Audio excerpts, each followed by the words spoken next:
আল্লাহর ঘর বাইতুল্লাহর দিকে উনি সফর করেছেন, রাবিয়া বসরি সফর করেছেন, যাইতেছেন আল্লাহর ঘর বাইতুল্লাহ যা হাজির, ডাক দিয়া বলতেছেন, মালিক আমি তো ঘর দেখতে আসি না, আমি আসছি ঘরের মালিককে দেখার জন্য।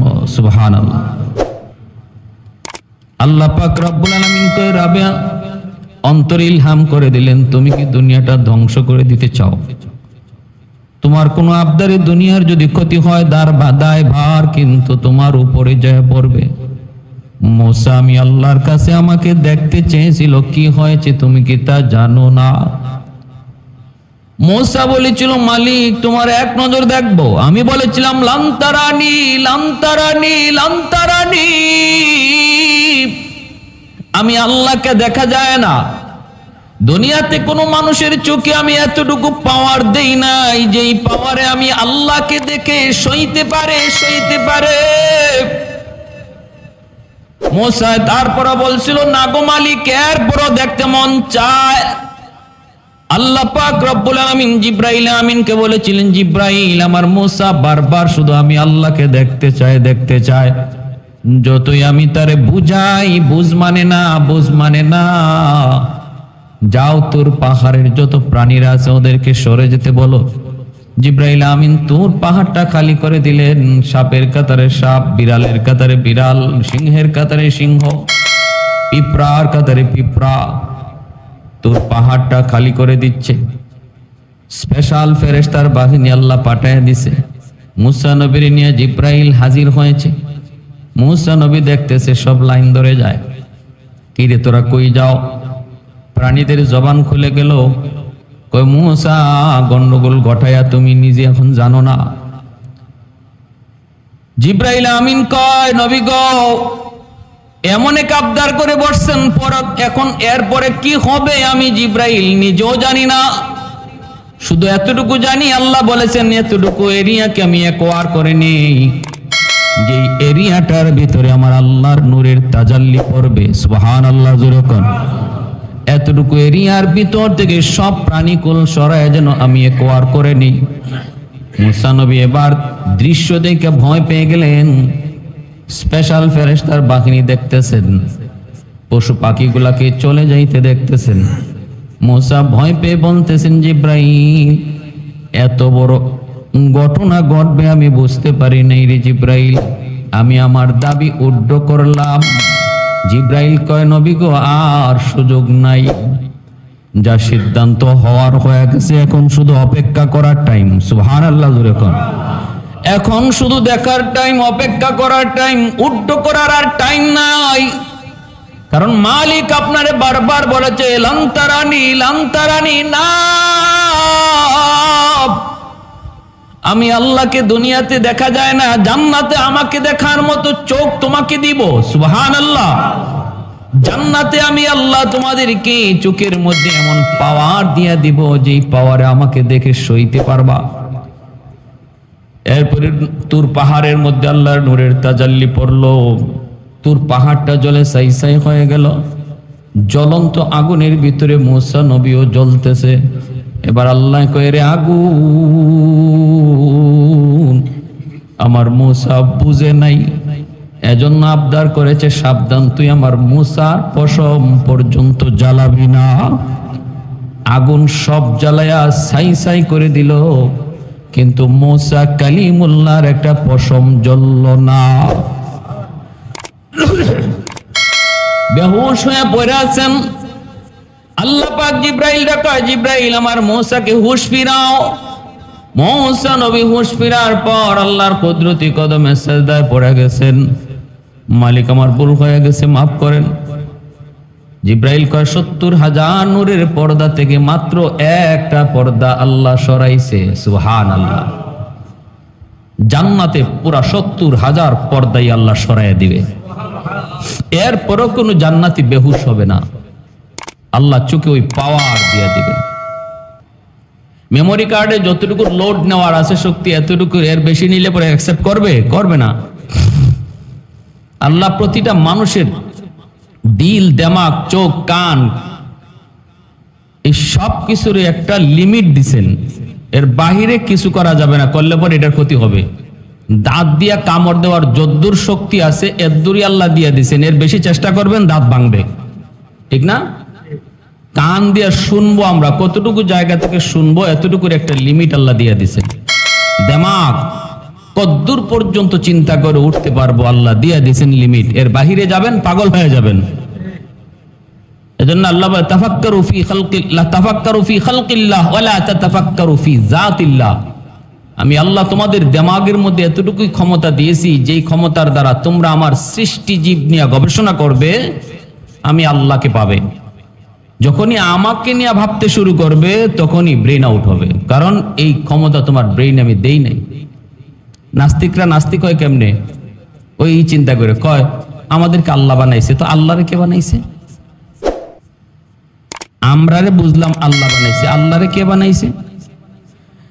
আল্লাহকে কে বানাইছে এটার চিন্তা করে সমাধান বের করার মতো দিমাগে যোগ্যতা আল্লাহ সৃষ্টিগতভাবে কোনো মানুষকে দেয় নাই। অতএব এই জায়গায় চিন্তা করলেই নাস্তিক হবে।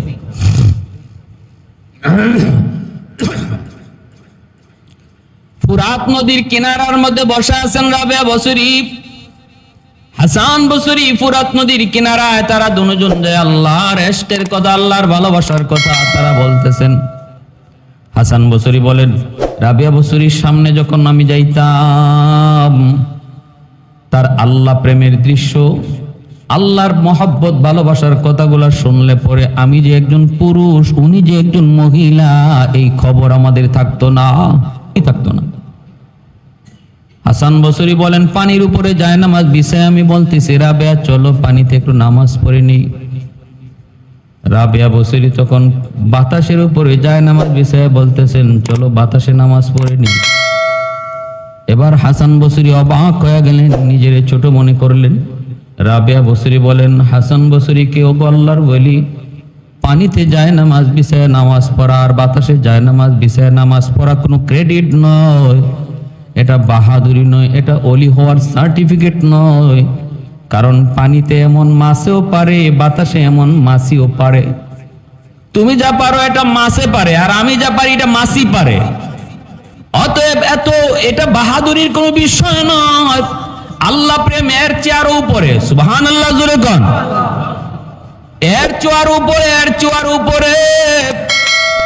হযরত রাবেয়া বসরি রহমতুল্লাহি আলাইহি বহুত বড় একজন বুজুর্গ ছিলেন, মহিলা বুজুর্গ, বহুত বড় একজন মহিলা দরবেশ। হাসান বসরি রহমতুল্লাহি আলাইহির জামানায় একই এলাকার মানুষ। ওই সময়টাতে দুনিয়াতে আর এই শাম সিরিয়ায় অসংখ্য অগণিত বুজুর্গ ছিলেন, অগণিত বুজুর্গ ছিলেন। এই জমানার আরো তিনজন দরবেশ, যেখানে একজন হাসান বসরি, আর একজন হলেন মালিক ইবনে দিনার, আর একজন হলেন শাকিক বখলি রহমতুল্লাহি বলখি, শাকিক বলখি রহমতুল্লাহি আলাইহি। এই তিনজন মানুষ একবার রাবেয়া বসরির এই কুড়ে ঘরের মধ্যে ওনারে দেখতে গেছেন। কারণ রাবেয়া বসরির মর্যাদা মাকাম তারা জানতেন, মানিক মানিক চিনে। আমি যখন সিলেটে এই রমজান মাসে আরবি গ্রামার পড়তে যেতাম, সিলেটের একটা ঐতিহ্যবাহী জায়গা বালাগঞ্জ, ওখানে একজন বুজুর্গ ছিলেন, বহুত বড় বুজুর্গ, আমার উস্তাদ, নাই আজকে দুনিয়ায়। তিনি এই আরবি গ্রামারের উপরে খুব বেশি মাহারত ছিল, পাণ্ডিত্য ছিল। এজন্য বহু দূর দূরান্ত থেকে রমজান মাস 30 দিনের একটা কোর্স আরবি গ্রামারের উপরে উনি নিতেন। আর এই খবর পেয়ে বহু দূর থেকে ছাত্ররা রমজানে বাড়িতে না কাটায়া ওখানে কাটাইতো। সে বালাগঞ্জ হামসাফুর এরিয়াটা হলো কুশিয়ারা নদীর পারে। সিলেটের কুশিয়ারা নদী, দুটা নদী আছে সিলেটে প্রসিদ্ধ, সুরমা নদী আর কুশিয়ারা নদী। কুশিয়ারা নদীর পারে ছিল বালাগঞ্জ, যার গ্রামটার নাম হলো হামসাফুর।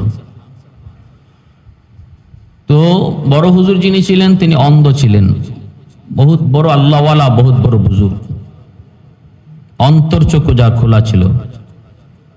হুজুরকে প্রায়ই দেখতাম ফজরের সময়, তাহাজ্জুদের সময় ওনার বাড়ি থেকে মসজিদ একটু বেশ দূরে, আবার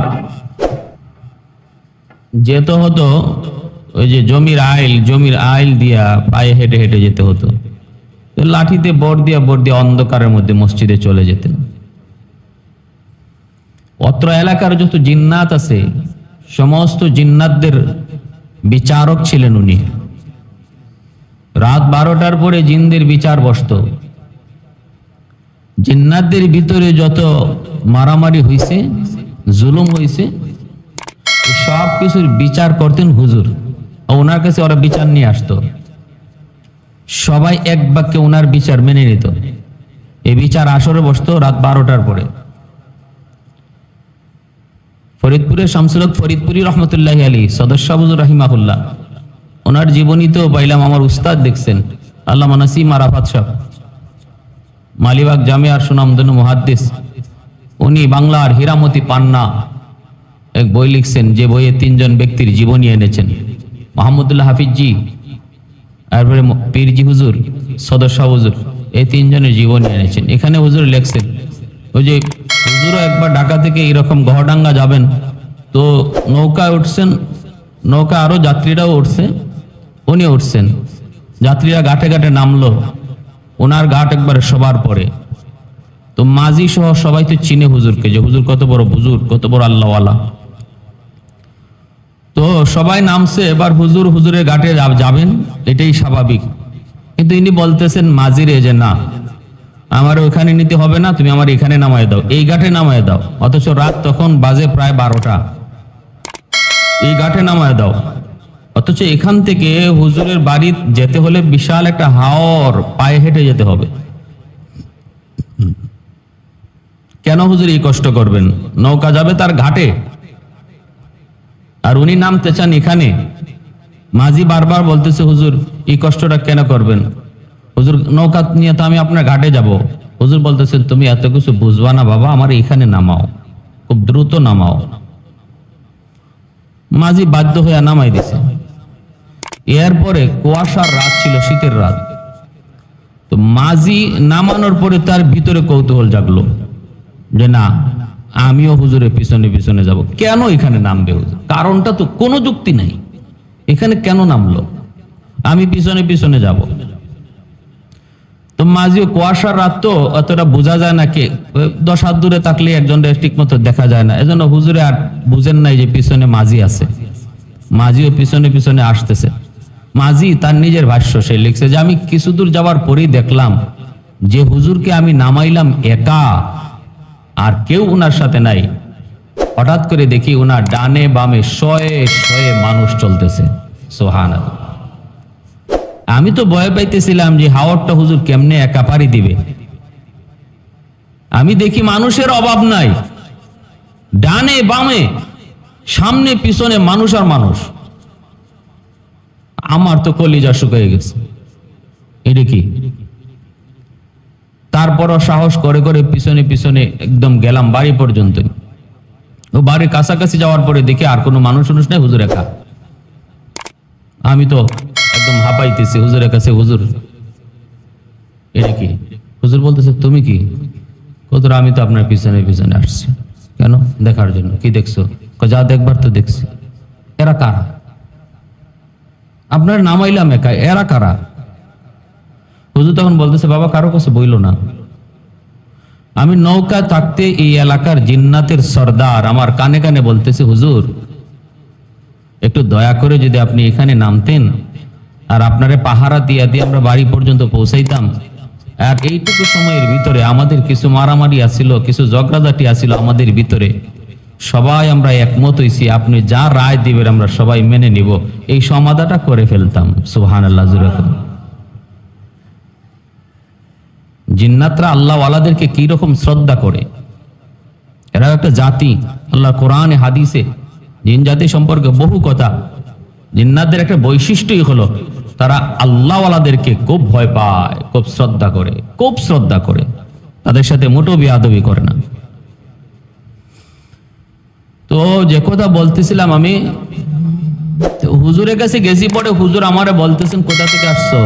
ওই হামসাপুরে হুজুর। আমি বললাম হুজুর কাতিয়া মাদ্রাসা থেকে, সিলেটের জগন্নাথপুর কাতিয়া মাদ্রাসা। তখন কাতিয়া মাদ্রাসার শেখ শাহ হুজুর দুনিয়াতে জীবিত, হুসাইন আহমদ মাদানী রহমতুল্লাহি আলীর জানিশিন, একদম কলিজা ছিলেন যিনি, পাগল দেওয়ানা ছিলেন কুতবুল আলম শৈখুল ইসলাম আল্লামা হুসাইন আহমদ মাদানী রহমতুল্লাহি। ফজরের নামাজটা পড়ি হুজুর মিম্বরে বসে যেতেন, বৈশাখী গত রাতের স্বপ্নের কথা আমাদেরকে শোনাইতেন, স্বপ্নটা শুনাইতেন আর সারাক্ষণ কাঁদতেন, চোখ দিয়ে শুধু ঝর ঝর করে পানি পড়ত। প্রতিদিনের স্বপ্নই আমাকে এখনো কানে বাজে, শুধু এই কথা বলতেন, বাবা গত রাত দেখেছি কুতবুল আলম হুসাইন আহমদ মাদানী আলাইহির রহমা আমার মাদ্রাসায় এসেছেন, আমার হাত ধরছেন, হাত ধরে মাদ্রাসা ঘুরতেছেন আর আমাকে বলতেছেন আমিনুদ্দিন এখানে দাওরায়ে হাদিস হবে, এখানে মেশকাত শরীফ হবে, এখানে হেদায়া পড়া হবে, এখানে তোমার পাকঘর হবে, এখানে হিফজখানা হবে। সুবহানাল্লাহ জোরে বলুন। এভাবে হাত ধরে ধরে নকশা বলে দিতেন। তিনি বলছেন, আমার উস্তাদ বলছেন যে আমি বহু রাত দেখেছি স্বপ্নে কুতবুল আলম আল্লাহর নবীর হাত ধরে আমার মাদ্রাসা ঘুরতেছেন। তো যখন হামসাপুরে মুহতামিম শাহ হুজুর অন্ধ হুজুর আমাকে জিজ্ঞেস করলেন, বড় হুজুর কোত্থেকে আসছো? হুজুর কাতিয়া মাদ্রাসা থেকে। ও শাইখে কাতিয়া, আমার সালাম দিও, বইল আমার জন্য দোয়া করতে। আর এদিকে শাইখে কাতিয়া আমারে বলে দিয়েছেন, বাবা ওইখানে যাইতেছো, বড় হুজুর বহুত বড় আল্লাহ ওয়ালা, বহুত বড় বুজুর্গ, আমার সালাম দিও আর বইল আমার জন্য দোয়া করতে। সুবহানাল্লাহ। একথার জন্য বলছিলাম, মানিকে মানিক চিনে, আল্লাহর ওলিরা ওলি চিনে, হ্যাঁ, খাঁটি মানুষ খাঁটি মানুষকে চিনে, আর বেজাল মানুষ বেজাল মানুষকে চিনে, জাত জাতকে চিনে। তো রাবিয়া বসরির ঘরে যারা আসছেন তারা ওই যুগের সাধক কয়জন? 3 জন। কারা কারা? মালিক ইবনে দিনার, হাসান বসরি, শাকিক বলখি রহমতুল্লাহি আলাইহি, 3 জন। আলোচ্য বিষয় কি? আসছেন মূলত ওনারে দেখতে, কারণ রাবিয়া বসরি এতটাই আল্লাহর প্রেমিক ছিলেন, এতটাই প্রেম আর ভালোবাসা তার অন্তরে ছিল, যার সামনে, যার কথার সামনে এই 3 জন সাধক নিজেদেরকে শিষ্য মনে করতেন। রাবিয়া বসরির কথার গুড় রহস্য আর তত্ত্ব তারা বুঝতে চেষ্টা করলে নতজানু হয়ে যেতেন।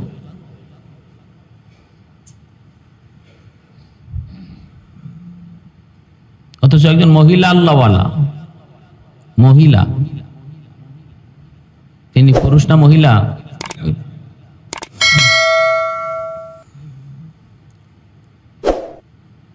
ঘরের বাদি বলতেছে পেঁয়াজ নাই, রান্না করবো কি দিয়া? উনি কই পেঁয়াজ লাগবো না। একটু পরে দেখা যায়, কিতাবে মাত্র পরে আসলো, দেখা যায় একটা কাক একটা পেঁয়াজ ঠুটে করে এনে রাবিয়া বসরির ওই রান্নাঘরের সামনে, ওনার সামনে, এই ঘরের বুয়ার সামনে পেঁয়াজটা ফালাই দিছে পরিচারিকা। তো পরিচারিকা যে বুয়া, সে তো খুশি, পেঁয়াজ পেয়ে গেছে, রান্নাও করেছে, কিন্তু রাবিয়া বসরি পেঁয়াজের রান্না খানি নাই, উনি খালি রুটি খাইছে। বলতেছে যে কাক পেঁয়াজ ফালাই গেল, এটা আল্লাহর তরফ থেকে আসছে, তো আপনি এটা খাইলেন না? রাবিয়া বসরি কয় না, এরপর আমার সন্দেহ হয় পেঁয়াজটা হালাল না হারাম। সুবহানাল্লাহ জোরে কোন সুবহানাল্লাহ। আর আমরা হইলে কইতাম যে আল্লাহ গাইবি হাতে পাঠাই দিছে, এর থেকে হালাল আর কিছু আছে নাকি? ওই যে আমার এক মুসল্লি একদিন বলছিল, ও নুরুদ্দিন সাহেব মনে হয় নাই আজকে দুনিয়া, বলছে হুজুর আমার অ্যাকাউন্ট থেকে টাকা নাই, না কে জানে বলছিলেন যে আমার অ্যাকাউন্টে দেখি টাকা নাই। ঘটনা কি? আমি টাকা জমা দিলাম, টাকা নাই, খোঁজ নিয়ে দেখি আমার অ্যাকাউন্টে টাকা ভুলে আরেকজনের অ্যাকাউন্টে চলে গেছে। পরে ফোন দিলাম, অনেকদিন পরে খবর হয়েছে যে ওনার অ্যাকাউন্টে টাকাটা ঢুকে নাই। তো উনি ফোন দিলাম, ফোন দিবসে পরে উনি বলতেছে, ভাই এটা আপনার টাকা, আমি তো ভাবছি এটা আল্লাহ গাইবি ভাবে আমার অ্যাকাউন্টে পাঠিয়ে দিছে, আমি এই টাকা পাইয়া তো হজ করে চলে আসছি। উনি এই টাকা দিয়ে হজে চলে গেছে। আইসাই তো আলহাজ নাম লাগাবে, ঠিক না? কত বড় আলহাজ। আরেকজন এই টাকা কোত্থেকে আসলো এই খবর নাই, কিন্তু এই টাকাটা দিয়ে হজ করে আসে। কেমন হজটা হইছে আর কত বড় হাজিসা হইছে উনি। রাবেয়া বসি বলেন আমার সন্দেহ আছে কাকে ফালাক আর যাই ফালাক এটার উপর আমার সন্দেহ আছে। আমার চোখে দেখা যে জিনিস না, আমি দেখতেছি না যে এটা কার বা কিভাবে আসলো, কি হালত এটার। আমি পেঁয়াজের রান্নাই খাবো না। হালাল হারামের প্রতি তাদের কি পরিমাণ ভয় ছিল, ভীতি ছিল। কেন তারা হাত উঠাইলে আল্লাহর দরবারে সাথে সাথে কবুল হবে না? কেন হবে না? সন্দেহ হয়েছে, এর থেকেও দূরে থাকতেন।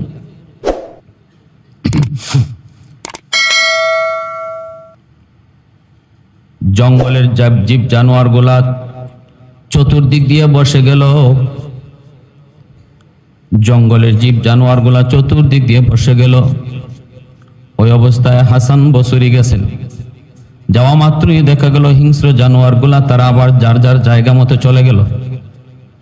হাসান বসরি বলতেছেন রাবেয়া বসরিকে, ও আল্লাহর বলিয়া, জঙ্গলের বাঘ ভাল্লুক তোমাকে শ্রদ্ধা করলো, সম্মান করলো, তোমার তাজিম করলো, পাশে বসা থাকলো, আর আমি এত বড় জালেম কোত্থেকে আসলাম? আমি আসা মাত্রই ওরা চলে গেল।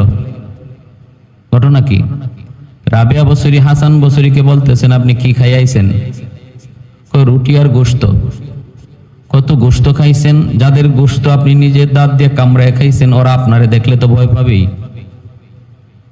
উত্তর পেয়ে গেছেন। আল্লাহর ঘর বাইতুল্লাহর দিকে উনি সফর করেছেন। রাবেয়া বসরি সফর করেছেন, যাইতেছেন আল্লাহর ঘর। আল্লাহর ঘর বাইতুল্লাহ যা হাজির, ডাক দিয়া বলতেছেন, মালিক আমি তো ঘর দেখতে আসি না, আমি আসছি ঘরের মালিককে দেখার জন্য। সুবহানাল্লাহ। আল্লাহ পাক রব্বুল আলামিন কে রাবেয়া অন্তর ইলহাম করে দিলেন, তুমি কি দুনিয়াটা ধ্বংস করে দিতে চাও? তোমার কোনো আবদারে দুনিয়ার যদি ক্ষতি হয়, দায় ভার কিন্তু তোমার উপরে যায় পড়বে। মুসা, আমি আল্লাহর কাছে আমাকে দেখতে চেয়েছিল, কি হয়েছে তুমি কি তা জানো না? মুসা বলেছিল, মালিক তোমার এক নজর দেখবো। আমি বলেছিলাম লান্তারানি লান্তারানি লান্তারানি, আমি আল্লাহকে দেখা যায় না। দুনিয়াতে কোনো মানুষের চোখে আমি এতটুকু পাওয়ার দেই নাই যে এই পাওয়ারে আমি আল্লাহকে দেখে সইতে পারে। মুসা তারপর বলছিল, না গো মালিক, এরপরও দেখতে মন চায়। আল্লাহ পাক রব্বুল আলামিন জিব্রাইল আমিনকে বলেছিলেন, জিব্রাইল আমার মুসা বারবার শুধু আমি আল্লাহকে দেখতে চায়। যতই আমি তারে বুঝাই, বুঝ মানে না। যাও তোর পাহাড়ের যত প্রাণীরা আছে ওদেরকে সরে যেতে বলো। জিব্রাইল আমিন তোর পাহাড়টা খালি করে দিলেন।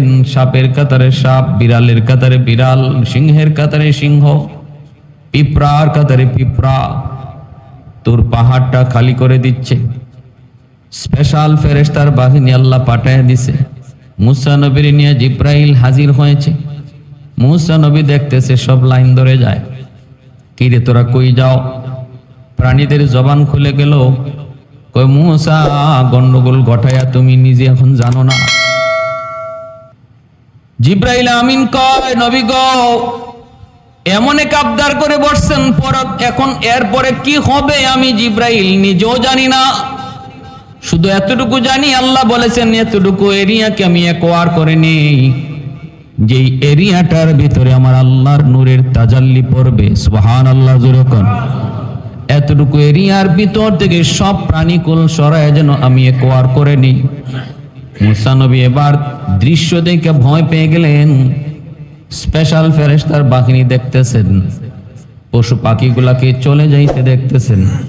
মুসা ভয় পেয়ে বলতেছেন, জিব্রাইল এত বড় ঘটনা ঘটবে আমি বুঝতে পারি নাই রে জিব্রাইল, আমি আমার দাবি উড্ড করলাম। জিব্রাইল কয়, নবী গো, আর সুযোগ নাই, যা সিদ্ধান্ত হওয়ার হয়ে গেছে, এখন শুধু অপেক্ষা করার টাইম। সুবহানাল্লাহ, জোরে কোন। এখন শুধু দেখার টাইম, অপেক্ষা করার টাইম, উড্ড করার আর টাইম নাই। কারণ মালিক আপনারে বারবার বলেছে লান্তারানি না,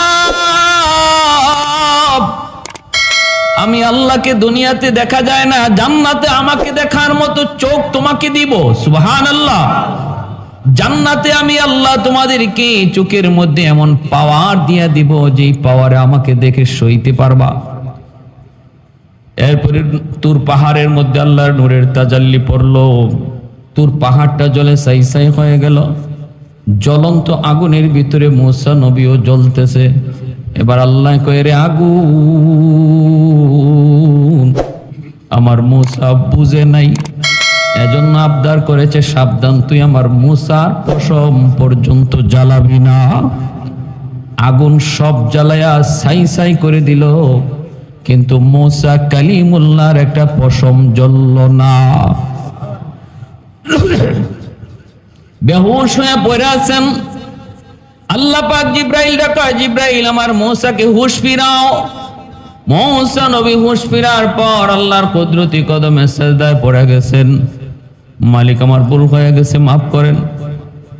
জিব্রাইল কয় ৭০,০০০ নূরের পর্দা থেকে মাত্র একটা পর্দা আল্লাহ সরাইছে। সুবহানাল্লাহ। জান্নাতে পুরা ৭০,০০০ পর্দাই আল্লাহ সরাইয়া দিবে। এরপরও কোনো জান্নাতি বেহুশ হবে না, আল্লাহ চোখে ওই পাওয়ার দিয়ে দিবেন। মেমোরি কার্ডে যতটুকু লোড নেওয়ার আছে শক্তি, এতটুকু, এর বেশি নিলে পরে অ্যাকসেপ্ট করবে না। আল্লাহ প্রতিটা মানুষের দিল, দেমাগ, চোখ, কান, এই সব কিছুর একটা লিমিট দিছেন। এর বাহিরে কিছু করা যাবে না, করলে পরে এটার ক্ষতি হবে। দাঁত দিয়া কামড় দেওয়ার যদ্দূর শক্তি আছে এদ্দুরই আল্লাহ দিয়া দিছেন, এর বেশি চেষ্টা করবেন দাঁত ভাঙবে, ঠিক না? কান দিয়া শুনবো আমরা, কতটুকু জায়গা থেকে শুনবো এতটুকুর একটা লিমিট আল্লাহ দিয়া দিছেন। দেমাগ কদ্দূর পর্যন্ত চিন্তা করে উঠতে পারবো আল্লাহ দিয়া দিছেন লিমিট, এর বাহিরে যাবেন পাগল হয়ে যাবেন। এজন্য আল্লাহ বলে তাফাক্কারু ফি খালকিল্লাহ ওয়ালা তাতাফাক্কারু ফি যাতিল্লাহ। আমি আল্লাহ তোমাদের দেমাগের মধ্যে এতটুকুই ক্ষমতা দিয়েছি, যেই ক্ষমতার দ্বারা তোমরা আমার সৃষ্টি জীব নিয়ে গবেষণা করবে, আমি আল্লাহকে পাবে। যখনই আমাকে নিয়ে ভাবতে শুরু করবে তখনই ব্রেন আউট হবে, কারণ এই ক্ষমতা তোমার ব্রেইন আমি দেই নাই। নাস্তিকরা নাস্তিক হয় কেমনে? ওই চিন্তা করে কয় আমাদেরকে আল্লাহ বানাইছে, তো আল্লাহরে কে বানাইছে? আমরারে বুঝলাম আল্লাহ বানাইছে, আল্লাহরে কে বানাইছে? আল্লাহকে কে বানাইছে এইটার চিন্তা করে সমাধান বের করার মতো দেমাগে যোগ্যতা আল্লাহ সৃষ্টিগত ভাবে কোনো মানুষকে দেয় নাই। অতএব এই জায়গায় চিন্তা করলেই নাস্তিক হবে।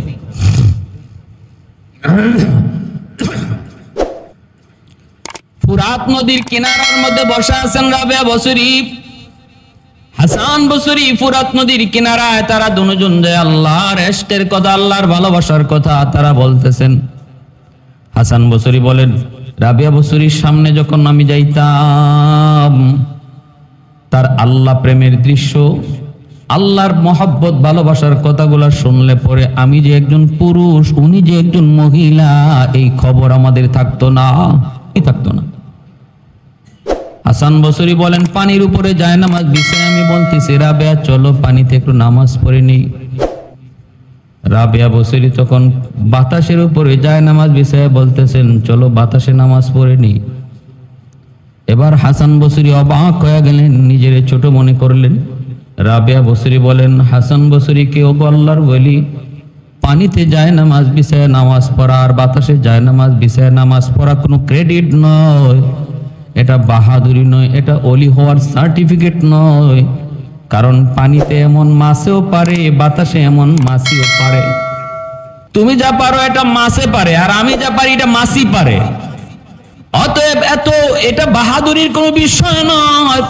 আল্লাহ প্রেম এর চেয়ার উপরে, সুবহানাল্লাহ জোরে কোন, এর চেয়ার উপরে। ও মালিক, আমি যদি জাহান্নাম থেকে বাঁচার জন্য আমি তোমার গোলামি করে থাকি, আমাকে জাহান্নামে ফালায় দিও। রাবেয়া বসরির দোয়া, জাহান্নাম থেকে বাঁচার জন্য যদি আমি তোমার গোলামি করে থাকি, তাহলে আমার সবার আগে জাহান্নামে ফালায়ও। জান্নাত পাওয়ার জন্য যদি তোমার গোলামি করে থাকি তাহলে আমাকে জান্নাত থেকে বিতাড়িত কইরো। আর যদি তোমাকে পাওয়ার জন্য আমি গোলামি করি, আমাকে তুমি দেখা দিও। সুবহানাল্লাহ জোরে কোন। তাহলে রাবেয়া বসরি তার ইবাদতের কোয়ালিটি দেখেন। তিনি বলতেন, যারা জান্নাত পাওয়ার জন্য ইবাদত করে আমার মন চায় জান্নাতকে আমি আগুন দিয়ে জ্বালায় দেই। এজন্যই তিনি বাইতুল্লাহর সামনে যায় বলতেছেন, বাইতুল্লাহ আমি তোরে দেখতে আসি নাই, তোর মালিকরে দেখতে এসেছি। আল্লাহ বলতেছে, রাবেয়া তুমি কি এমন অঘটন ঘটাইতে চাও যার দায়ভার তোমার উপরে পড়বে? মুসা পারে নাই, তুমিও পারবা না, এমন আবদার করো না। রাবেয়া বসরি চলে গেলেন। পরের বছর তিনি আসবেন আবার বাইতুল্লাহ। আল্লাহ পাক বাইতুল্লাহকে আদেশ দিয়ে দিলেন, বাইতুল্লাহ তুমি আমার একজন পাগল আসতেছে, তার সংবর্ধনার জন্য তুমি বাইতুল্লাহ আগায় যাও। এই বৎসর হজে আসছেন ইব্রাহিম বিন আদহাম, বলকের বাদশাহ, আজকের আফগানিস্তান যার নাম। তখনকার সময় আফগানিস্তানের রাজধানী ছিল বলক, বর্তমানে কাবুল। এক সময় ছিল গজনবী। আফগানিস্তানের রাজধানী বিভিন্ন সময় বিভিন্ন শহরে গেছে। ইব্রাহিম বিন আদহামও তিনি 17 বছর লাগাইয়া তিনি হজে গেছেন ওই বৎসর। কিভাবে? ওই 2 কদম 3 কদম 10 কদম আগান, 2 রাকাত নামাজ পড়েন, অবস্থান করেন। 10 কদম 5 কদম আগান, নির্ধারিত কয়েকটা কদম দেওয়ার পরই 2 রাকাত নামাজ পড়েন, 2 রাকাত নামাজ। এইভাবে সফর করে 17 বছরে ইব্রাহিম বিন আদহাম বাইতুল্লাহ যায় পড়ছেন। সুবহানাল্লাহ জোরে বলেন। যাইয়া দেখেন বাইতুল্লাহ তার জায়গায় নাই, বাইতুল্লাহ তার জায়গাতে নাই। আল্লাহ ওলিরা তারা তো অন্তর্চক্ষু খোলা তাকায়, তারা মূল জিনিসটা দেখতে পেতেন, রূহ দেখতে পেয়ে। এই হলো আমাদের বডিটা মূলত আমি নাসির নই, মূল ব্যক্তিটা হলো তার রূহ। এজন্য রূহটা চলে যাওয়ার পর দেহের নাম হয়ে যায় লাশ। রূহটা চলে যাওয়ার পর আমরা ব্যক্তিটার মানুষটা এখানে পড়ে আছে, তার বডি পড়ে আছে, তার হাত আছে, তার চোখ আছে, সবকিছু আছে, কিন্তু কেউ নাম ধরে ডাক দেয় না, লাশ কয়। নাম বোঝা গেল রূহটার নাম, রূহটা চলে গেছে আর নাম নাই, বডিটা লাশ হয়ে গেছে। তো প্রত্যেক জিনিসেরই এমন রূহ আছে, বাইতুল্লাহরও রূহ আছে। ইব্রাহিম বিন আদহাম যায় দেখেন বাইতুল্লাহর কায়াটা পড়ে আছে, রূহ নাই। মালিক এত কষ্ট করে বাইতুল্লাহ দেখতে আসলাম, বাইতুল্লাহ কই? ও মালিক এত কষ্ট করে খানা কাবা দেখতে আসলাম, কাবা কই? আল্লাহ পাক রব্বুল আলামিন বলতেছে, তালাশ করো। কই মালিক তালাশ তো করতেছি, দেখি না, নাকি আছে আমার চোখে সমস্যা? আল্লাহ বলতেছেন, না ইব্রাহিম, চোখে তোমার সমস্যা নাই। প্রত্যেক ওলি আল্লাহর সাথে আল্লাহর কথা হয়েছে ইলহামের মাধ্যমে, অন্তরে ইলহাম করার মাধ্যমে, জিব্রাইল মারফত নয়। জিব্রাইল শুধু আসেন নবীদের কাছে, ওলিদের কাছে আল্লাহর কথা অন্তরে পৌঁছায় দেওয়া হয়, অন্তরের মধ্যে পৌঁছায় দেওয়া হয়। বলতেছেন, না না, চোখে কোনো সমস্যা হয় নাই, বরং তুমি ঠিকই বলতেছো বাইতুল্লাহ তার জায়গায় নাই। কারণ আমার একজন ওলি মহিলা, একজন পাগল, সে আসতেছে আমি আল্লাহর ঘর দেখার জন্য, আমাকে দেখার জন্য। তার সম্মানে বাইতুল্লাহরে আমি আল্লাহ পাঠাইয়া দিছি আগায়া আনার জন্য। সুবহানাল্লাহ। ইব্রাহিম বিন আদহাম সেজদা করে বলতেছেন, মালিক তিনি কত বড় ওলি, তিনি কত বড় আশিক তোমার। খালি হামাগুড়ি দিয়ে তিনি উঠছেন, আল্লাহর ঘর দেখে সেজদায় পড়ছিলেন, মাথাটা উঠাইছেন, উঠে দেখেন বাইতুল্লাহ হাজির, আল্লাহর ওলি রাবেয়া বসরিও হাজির। ইব্রাহিম বিন আদহাম যা বলতেছে, গো আল্লাহর ওলিয়া, আপনি কত বড় বুজুর্গ, আপনি ইতিহাস সৃষ্টি করলেন, দৃষ্টান্ত স্থাপন করলেন। কারণ খানায় কাবা শুরু থেকে আজ পর্যন্ত কারো সম্মানে জায়গা থেকে যায় না। আজকে মালিক আপনার সম্মানে খানায় কাবারে পাঠায় দিছে। আপনি অনন্য, আপনি বেনজির, আপনি বেমিসাল। এবার রাবেয়া বসরি বলে, আমি অনন্য নই, আমি বেনজির নই, আমি বেমিসাল নই। আমি তো হাসতে হাসতে আল্লাহর ঘরে এসেছি, আমি তো কষ্ট ছাড়া আল্লাহর ঘরে এসেছি। বেনজির বেমিসাল তো হলো সে যে 17 বছর লাগাইয়া আল্লাহর ঘর দেখতে আইছে, সুবহানাল্লাহ। অথচ ইব্রাহিম বিন আদহাম কতদিন লাগাইয়া তিনি আইছেন, রাবেয়া বসুরি বলেন নাই, শোনান নাই। আল্লাহ জানায় দিছেন একে একজন আরেকজনকে চিনে।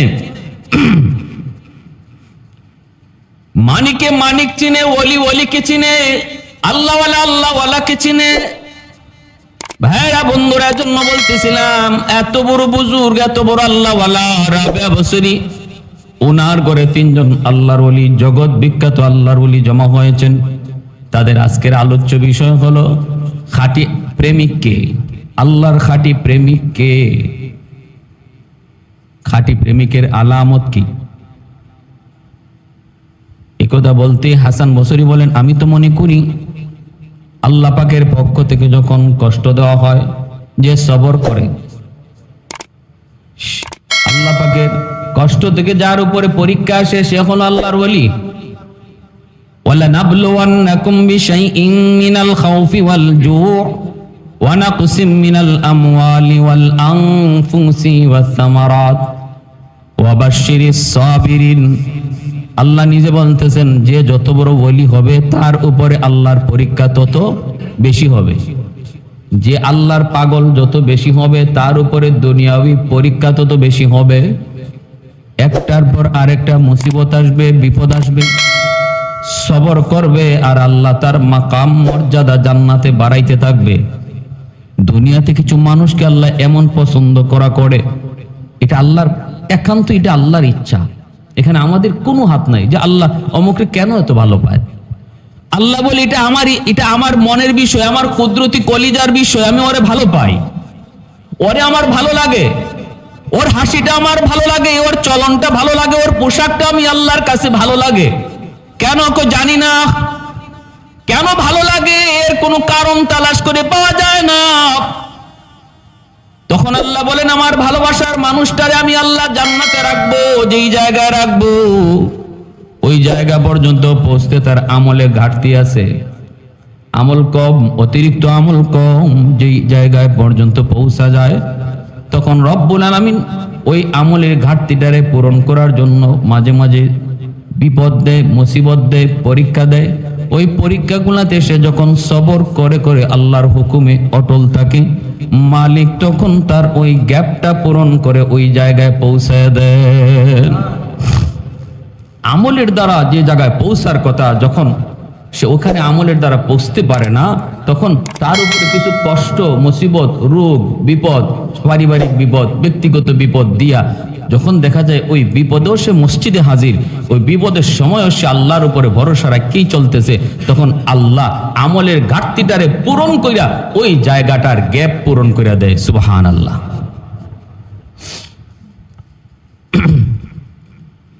এইবার মালিক ইবনে দিনার বলে আমি তো মনে করি শুধুমাত্র বিপদ আসলেই নয়, বিপদ আসার পর যে সবর করবে, মেনে নিবে, খুশি মনে মেনে নিবে, সে হলো আল্লাহর সত্যিকারের প্রেমিক। এভাবে এক একজনে এক একটা বলে। রাবেয়া বসরি কি বলতেছেন শুনেন। রাবেয়া বসরি বলেন আমি মনে করি সেই হলো সত্যিকারের প্রেমিক যার উপরে আল্লাহ বিপদ দেয়, মুসিবত দেয়, কষ্ট দেয়, এরপরে সে হাসি মুখে মাইনা নেয়, সবর করে। শুধু তাই নয়, বরং আল্লাহ পাকের দিদার দেখা মাত্রই সে সকল কষ্টকে হাসি মুখে আনন্দে গ্রহণ করে নেয়। যেমন ভাবে ইউসুফ আলাইহিস সালামকে দেখা মাত্র মিশরের নারীরা তাদের হাত কাটছিল, ওই হাত কাটার ব্যথা, রক্ত আর যন্ত্রণা ইউসুফ নবীকে দেখা মাত্রই যেমন তারা ভুলে গেল, তাদের চোখ দিয়ে পানি আসার কথা, কিন্তু ইউসুফ নবীকে দেখা মাত্রই আনন্দের হাসি হাসলো। কয় এই মানুষ যে আল্লাহর দেওয়া কষ্টকে আল্লাহ দেখা মাত্রই হাসি মুখে তার চেহারার কষ্টকে বিলীন করে দেয়, সেই হলো সত্যিকারের আশিক। তাদের আলোচনার আলোচ্য বিষয় কি, আর আমাদের এক জায়গায় বসলে আলোচ্য বিষয় কি হয়, আমাদের আলোচ্য বিষয় কি হয় আর কি হওয়া উচিত ছিল। আল্লাহু আকবার। ভাইরা আমার, ওয়াল্লাযীনা আমানু আশাদ্দু হুব্বাল লিল্লাহ। এজন্য আল্লাহ বলে ঈমানওয়ালারা যদি বলো আমি ঈমানদার, তাহলে তোমার অন্তরে সবচেয়ে বেশি ভালোবাসা থাকবে কার? আল্লাহ। সবচেয়ে বেশি ভালোবাসা। তোমার সামনে দুনিয়া আসবে, কখনো তোমার সামনে আখেরাত আসবে। দুনিয়ার আখেরাতে যখন টক্কর বাজবে, তখন আল্লাহর ভালোবাসা অন্তরে বেশি থাকলে আখেরাতকে প্রাধান্য দিবা। দোকানে কাস্টমার চলে আসছে, অথচ আজান শোনা গেছে। একদিকে শয়তান তোমার দোকানে কাস্টমার পাঠায় দিয়েছে জামাত তরক করানোর জন্য। এবার তোমার সামনে পরীক্ষা, মহব্বত কার বেশি? মালের বেশি না মসজিদের বেশি? যার অন্তরে আল্লাহর ভালোবাসা বেশি, সে বলবে আমার দোকানদারি এখন অফ, সে বলবে আমার এখন ব্যবসা করা অফ, লাভ নেওয়া বন্ধ, আমার আল্লাহ আমাকে ডাকতেছেন, তার ঘরে আমি মসজিদে যাই। সে প্রমাণ করলো, মুখে শুধু নয় কাজেও প্রমাণ করলো, মালিক আমার অন্তরে তোমার ভালোবাসা সবচেয়ে বেশি। একটা উদাহরণ, এমন যতগুলি কাজ, যতগুলি বিষয় আমাদের সামনে আসবে, মুখে বলতেছি এটা আসল বলা নয়, কাজে প্রমাণ করে দেখাবো, এটা হলো দিলের বলা। আমি যদি কাজে প্রমাণ করে দেখাইতে পারি, ঠিক কিনা? হ্যাঁ, কাজে প্রমাণ করে দেখাইতে। মালিক ইবনে দিনার আর শাকিক বলকি রহমতুল্লাহি আলাইহি, ওনারা কেমন বুজুর্গ ছিলেন, আর হাসান বসরি যে আসছেন উনি কেমন, এই তিনজনের কথা ইনশাআল্লাহ আগামী জুম্মায় বলবো। যে এই জগৎ বিখ্যাত তিনজন বুজুর্গ, হাসান বসরি, মালিক ইবনে দিনার, শাকিক বলকি, এরা কেমন স্তরের বুজুর্গ ছিলেন। আসছেন কার কাছে? রাবিয়া বসরির ভাঙ্গা করে, রাবিয়া বসরির ভাঙ্গা করে। আলোচ্য বিষয় সত্যিকারের আশিক কে, ইনশাআল্লাহ শুনবো। আল্লাহ নবী বলেন, মান আহাব্বা লিল্লাহ ওয়া আবগাদা লিল্লাহ ওয়া আ'তা লিল্লাহ ওয়া মানা'a লিল্লাহ ফাকাদ ইসতাকমালাল ঈমান। যে আল্লাহকে বেশি ভালোবাসবে, আল্লাহর জন্যই ভালোবাসবে, আর আল্লাহর জন্যই কাউকে খারাপ জানবে, আল্লাহর পাওয়ার জন্য দান করবে, আর আল্লাহর জন্যই কাউকে দান করা থেকে বিরত থাকবে। চারটা কাজ। মহব্বত করবে কার জন্য? দুনিয়ার জন্য না। এর আমি ভালোবাসি, এর সাথে ভালোবাসা রাখলে হে আমার ব্যবসার লাইন ধরায় দিবে না, এজন্য না। তার সাথে আমি চলি এজন্য যে তার সাথে চললে একটু পাওয়ার দেখানো যাবে, কারণ সে এমপির পোলা, এ চেয়ারম্যানের পোলা, এর সাথে চললে আমার এই লাভ, এই ধরনের ভালোবাসার কথা না। ভালোবাসি কি জন্য? তার সাথে চললে, তারও ভালোবাসলে আমার নামাজের প্রতি আগ্রহ বাড়ে, তারে ভালোবাসলে আমি দেখছি আল্লাহওয়ালাদের প্রতি আমার মহব্বত বাড়ে, উলামায়ে কেরামের প্রতি শ্রদ্ধা ভক্তি বাড়ে, এজন্য আমি তার সাথে চলি, তারে মহব্বত করি।